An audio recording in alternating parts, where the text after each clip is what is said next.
បាទសួស្តីអ្នកទាំងអស់គ្នាខ្ញុំននអ្នកគ្នាមកមើលការដំឡើង Amazon Fire TV Stick ដើម្បីឲ្យទូរទស្សន៍របស់យើងក្លាយជា Smart TV មួយពេញលេញដែល connect ជាមួយ Wi-Fi ប្រើ Bluetooth ប្រើសម្រាប់មើលកម្សាន្តកម្មវិធីផ្សេងៗបានទាំងអស់នៅលើដុំ Fire TV Stick គឺយើងអាចទិញយកមកដោតនៅលើ HDMI ដំបូងដល់ពេលយើងដោតមកគឺវា load បែបហ្នឹងគឺយើងឲ្យយើង connect ជាមួយ Wi-Fi ឬក៏ Internet share ដល់ពេលដែលយើងរងចាំមួយស្ទុះវានឹងឲ្យយើង log in account Amazon ចូលបើសិនជាយើងមាន account យើង log in ចូលទៅបើតែអត់មានទេយើងអាចបង្កើតថ្មីបាន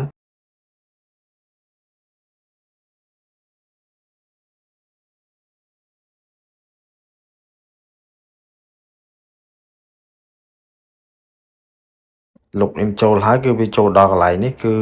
សម្រាប់ឲ្យយើងរើសmovie ដែលយើងចូលចិត្តអីអញ្ចឹងណាគេស្តង់ស្ទាក់ៗអញ្ចឹងហើយកន្លែងនេះគឺជាកន្លែងដែលកំណត់ទូរទស្សន៍របស់យើងហើយនេះគឺជា account សម្រាប់យើងចូលក្នុង YouTube របស់យើងហើយនៅពេលដែលយើងចូលមកបានហើយទូរទស្សន៍របស់យើងនឹងក្លាយជា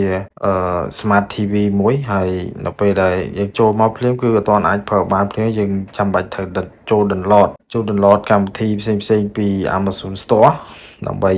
ចូលប្រើប្រាស់វាបានអញ្ចឹងណាអញ្ចឹងអានេះខ្ញុំ download សាកមើល YouTube មុនគេដល់ពេលដែលខ្ញុំ download YouTube រួចរាល់ហើយគឺវាចេញបែបនេះគឺយើងចូលទៅក្នុងកម្មវិធី YouTube ប៉ុន្តែយើងចាំបាច់ត្រូវពន្លេខកូដដែលយើងដាក់មុនហ្នឹងពេលនេះយើងចូលក្នុងកម្មវិធី YouTube បានហើយអញ្ចឹងកន្លែងនេះគឺជាកន្លែង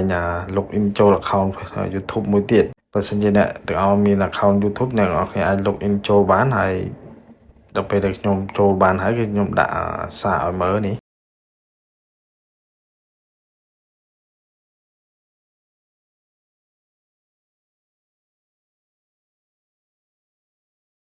ឥឡូវនេះខ្ញុំ connect Bluetooth ពី